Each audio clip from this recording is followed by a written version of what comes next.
আসসালামু আলাইকুম, স্বাগতম ইনফো নিউজ 24 সংবাদে। আমি মোহাম্মদ কিবরিয়া আজকের সব আন্তর্জাতিক খবর নিয়ে হাজির হয়েছি। শুরুতেই জানিয়ে দিব সংবাদ শিরোনাম, তারপর বিস্তারিত। মার্কিন ঘাঁটি ও ইসরায়েলে বিধ্বংসী হামলার হুমকি ইরানের। যুক্তরাষ্ট্র ইসরায়েল হামলা চালালে জবাব হবে যন্ত্রণাদায়ক।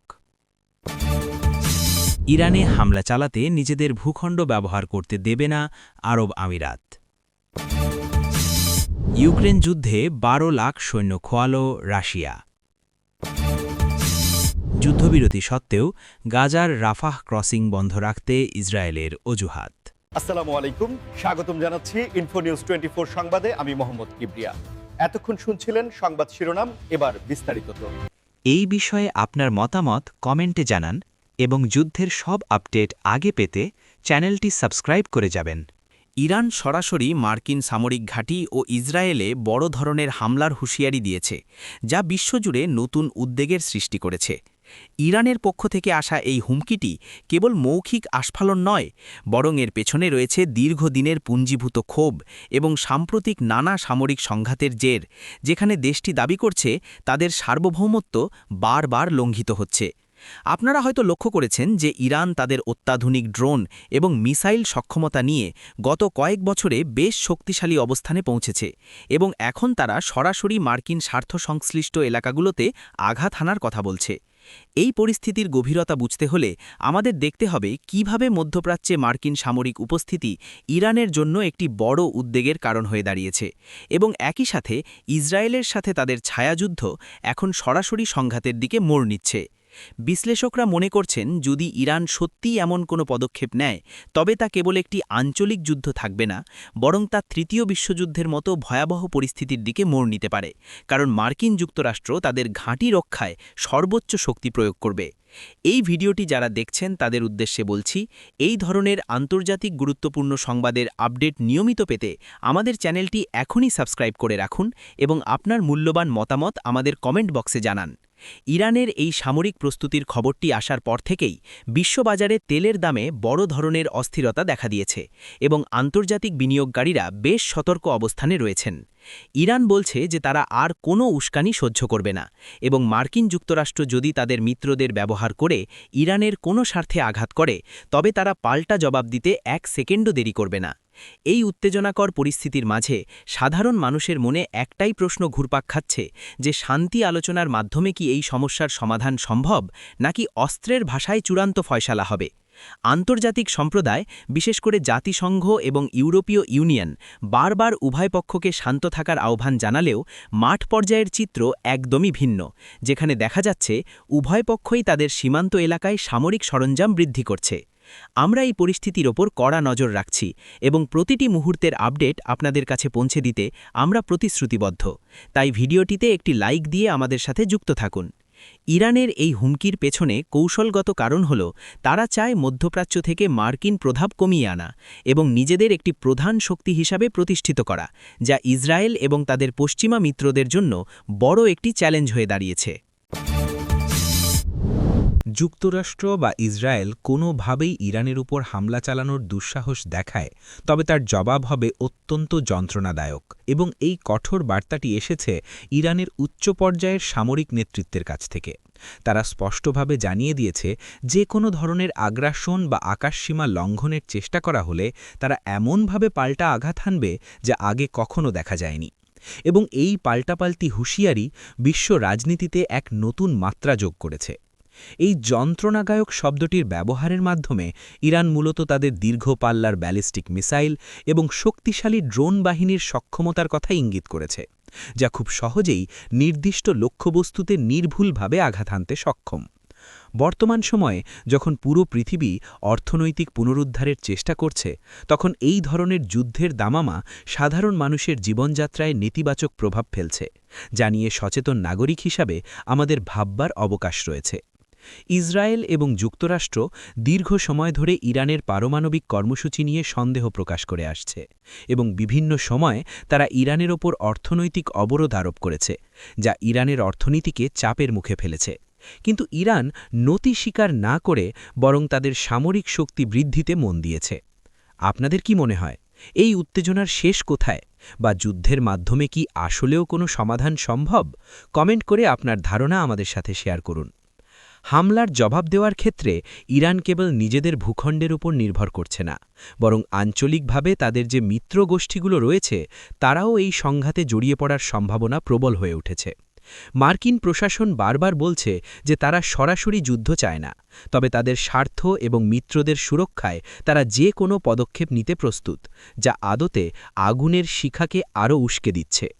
আন্তর্জাতিক বিশ্লেষকেরা মনে করেন যে যদি কোনো ভুল বোঝাবুঝির কারণে একবার গুলি বিনিময় শুরু হয় তবে তা থামানো কঠিন হয়ে পড়বে এবং এর প্রভাব এশিয়া থেকে ইউরোপ পর্যন্ত বিস্তৃত হবে। আমরা প্রতিনিয়ত এই সংঘাতের ভেতরের খবর এবং কূটনৈতিক বিশ্লেষণ আপনাদের জন্য নিয়ে আসি, যাতে আপনারা বিশ্বের প্রকৃত অবস্থা সম্পর্কে পরিষ্কার ধারণা পান।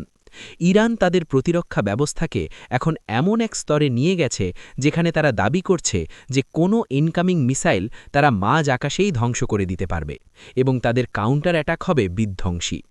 এই রাজনৈতিক খেলায় শেষ পর্যন্ত কারা লাভবান হবে তা এখনও অস্পষ্ট, তবে সাধারণ মানুষ যে বড় ধরনের ঝুঁকির মুখে রয়েছে তা অস্বীকার করার কোনো উপায় নেই।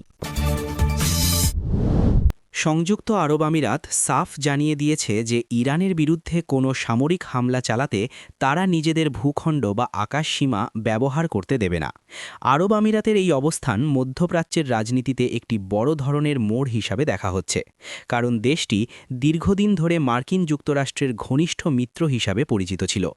এই সিদ্ধান্ত থেকে বোঝা যায় যে আমিরাত এখন আর কোনো আঞ্চলিক যুদ্ধে জড়িয়ে নিজেদের অর্থনীতি এবং পর্যটন শিল্পকে ঝুঁকিতে ফেলতে চায় না, এবং তারা প্রতিবেশী দেশগুলোর সাথে শান্তি ও স্থিতিশীলতা বজায় রাখতে আগ্রহী।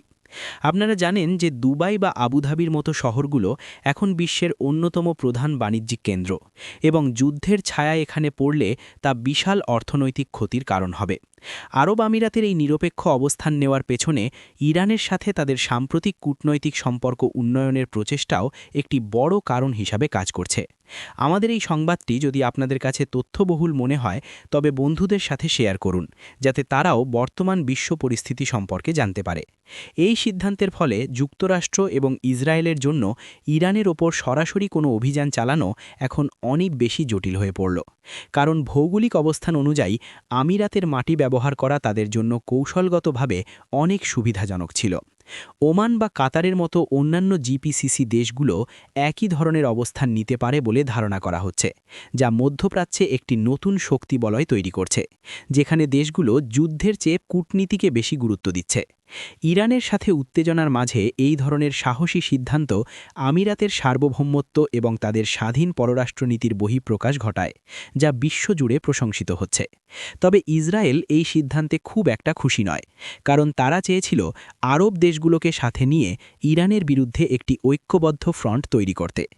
এই পরিস্থিতির কারণে এখন মধ্যপ্রাচ্যে ক্ষমতার ভারসাম্যে পরিবর্তন আসতে শুরু করেছে, এবং ভবিষ্যতে মার্কিন প্রভাব এই অঞ্চলে কতটা থাকবে তা নিয়ে প্রশ্ন দেখা দিয়েছে।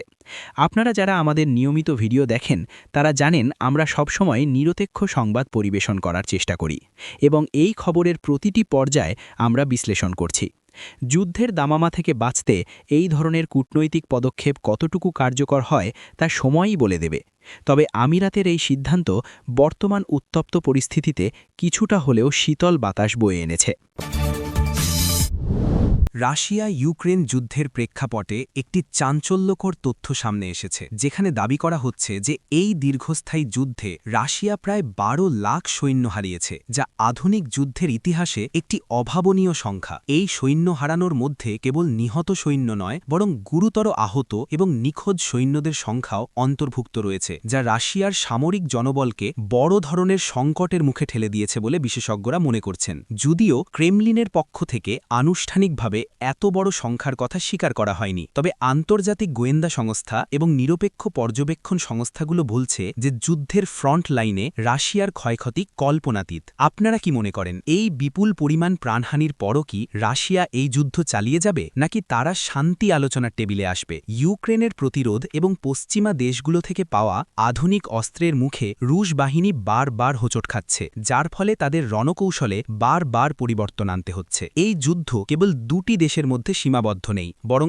এটি এখন গণতন্ত্র এবং এক নায়কতন্ত্রের এক বিশাল লড়াইয়ে পরিণত হয়েছে, যেখানে সারা বিশ্বের নজর আটকে আছে। এই সংবাদের সত্যতা যাচাই করতে গিয়ে দেখা গেছে যে রাশিয়ার ভেতরের অনেক পরিবার এখন তাদের সন্তানদের নিরাপত্তা নিয়ে উদ্বিগ্ন এবং দেশটিতে নতুন করে সেনা নিয়োগের ক্ষেত্রেও নানা জটিলতা তৈরি হচ্ছে। আমরা আমাদের চ্যানেলের মাধ্যমে আপনাদের কাছে এই যুদ্ধের প্রতিটি ফ্রন্ট লাইনের আপডেট পৌঁছে দিচ্ছি, তাই আমাদের ভিডিওতে একটি কমেন্ট করে আপনার সংহতি প্রকাশ করুন। রাশিয়ার অর্থনীতির ওপর এই যুদ্ধের প্রভাব ভয়াবহ আকার ধারণ করেছে, কারণ বিশাল সামরিক ব্যয় মেটাতে গিয়ে সাধারণ মানুষের জীবনযাত্রার মান কমে যাচ্ছে এবং মুদ্রাস্ফীতি চরমে পৌঁছেছে। ইউক্রেনও এই যুদ্ধে অনেক ক্ষয়ক্ষতি স্বীকার করেছে, তবে তাদের পেছনে ন্যাটোর সমর্থন থাকায় তারা এখনও লড়াই চালিয়ে যেতে পারছে।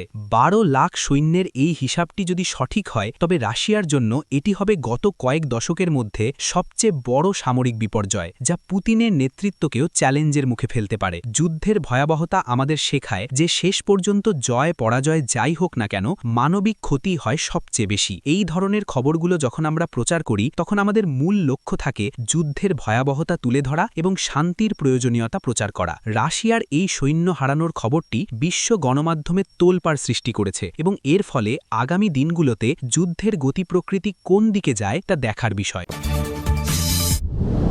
গাজার রাফা ক্রসিং নিয়ে ইসরায়েলের টালবাহানা এখনও অব্যাহত রয়েছে এবং তারা বিভিন্ন অজুহাতে এই গুরুত্বপূর্ণ সীমান্তটি বন্ধ রাখছে, যা মানবিক সংকটকে আরও ঘনীভূত করছে। যদিও আন্তর্জাতিক মহলে একটি সাময়িক যুদ্ধবিরতির কথা আলোচনা হচ্ছে এবং সাধারণ মানুষের জন্য ত্রাণ সহায়তা পৌঁছানোর দাবি জানানো হচ্ছে, তবুও ইসরায়েল নিরাপত্তার দোহাই দিয়ে রাফা ক্রসিংয়ের নিয়ন্ত্রণ ছাড়ছে না। রাফা ক্রসিং হল গাজার মানুষের জন্য বাইরের পৃথিবীর সাথে যোগাযোগের একমাত্র পথ এবং এটি বন্ধ থাকার অর্থ হল কয়েক লাখ মানুষ খাদ্য, ওষুধ এবং প্রয়োজনীয় মানবিক সহায়তা থেকে বঞ্চিত হওয়া। আপনারা যারা এই অমানবিক পরিস্থিতি দেখে ব্যথিত হচ্ছেন, তারা ভিডিওটি শেয়ার করে বিশ্বের কাছে এই বার্তাটি পৌঁছে দিন। ইসরায়েলি কর্তৃপক্ষের দাবি যে এই ক্রসিং দিয়ে হামাস যোদ্ধারা অস্ত্র পাচার করতে পারে, তাই তারা কঠোর তদারকি এবং দীর্ঘসূত্রিতা বজায় রাখছে। তবে জাতিসংঘ বলছে এই অজুহাত মূলত বেসামরিক নাগরিকদের কষ্ট দেওয়ার একটি কৌশল মাত্র। গাজার হাসপাতালগুলোতে জ্বালানি এবং ওষুধের অভাবে যখন হাজার হাজার মানুষ মৃত্যুর মুখে, তখন এই ধরনের রাজনৈতিক ও সামরিক অজুহাত বিশ্বজুড়ে নিন্দার ঝড় তুলছে।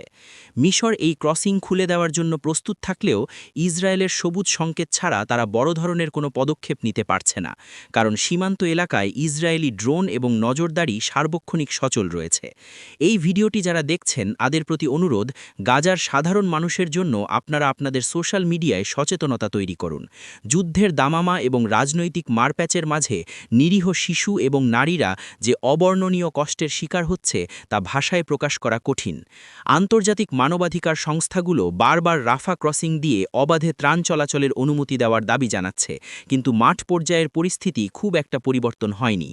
ইসরায়েলের এই একগুঁয়েমি মনোভাবের কারণে মধ্যপ্রাচ্যে শান্তি প্রক্রিয়া বারবার বাধাগ্রস্ত হচ্ছে এবং ফিলিস্তিনিদের মধ্যে ক্ষোভ আরও বাড়ছে। আমরা সবসময় সত্য এবং ন্যায়ের পথে থেকে আপনাদের কাছে সংবাদ পৌঁছে দিতে চাই, যাতে আপনারা প্রকৃত সত্যটি জানতে পারেন। রাফা ক্রসিং বন্ধ থাকা মানে কেবল একটি রাস্তা বন্ধ থাকা নয়, বরং এটি গাজার পুরো জনগোষ্ঠীর বেঁচে থাকার স্বপ্নকে অবরুদ্ধ করে রাখা। এই পরিস্থিতি দ্রুত সমাধান না হলে মানবিক বিপর্যয় এমন এক পর্যায়ে পৌঁছাবে যা সামাল দেওয়া অসম্ভব হয়ে পড়বে। আমাদের সাথে থাকার জন্য আপনাদের অসংখ্য ধন্যবাদ এবং পরবর্তী খবরের আপডেট পেতে চোখ রাখুন আমাদের চ্যানেলে।